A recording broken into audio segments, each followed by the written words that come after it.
This 911 call was never supposed to exist. At exactly 2:13 a.m., a man called 911. But before he could say anything, the operator whispered his address without him telling it. And what happened next was never officially explained. This is based on a real emergency call that investigators later marked as disturbing but incomplete. The caller, Daniel, was alone in his house that night, or at least, he thought he was. Daniel lived in a quiet suburban neighborhood. No crime, no history, nothing unusual. That night, he woke up to a strange sound. Not loud, not clear, just something moving inside his house. At first, he ignored it, but then he heard footsteps, slow, heavy, deliberate footsteps, coming from the hallway. Daniel grabbed his phone. His hands were shaking. He dialed 911. The line connected, but something felt off. Before Daniel could speak, the operator said, 911, we already have your location. That's when Daniel froze, because he hadn't said a single word yet.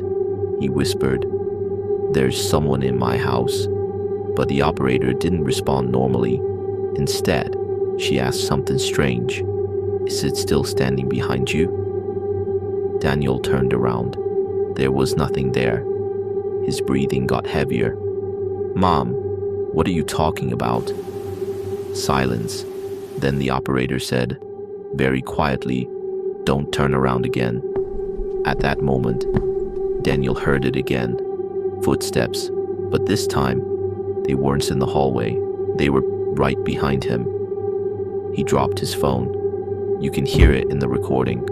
A loud thud. Then nothing. And then a whisper. Not Daniel's voice. Not the operator's voice. Something else. The whisper said, he hears us now. The call suddenly disconnected. Police arrived 8 minutes later. The front door was locked. No signs of forced entry.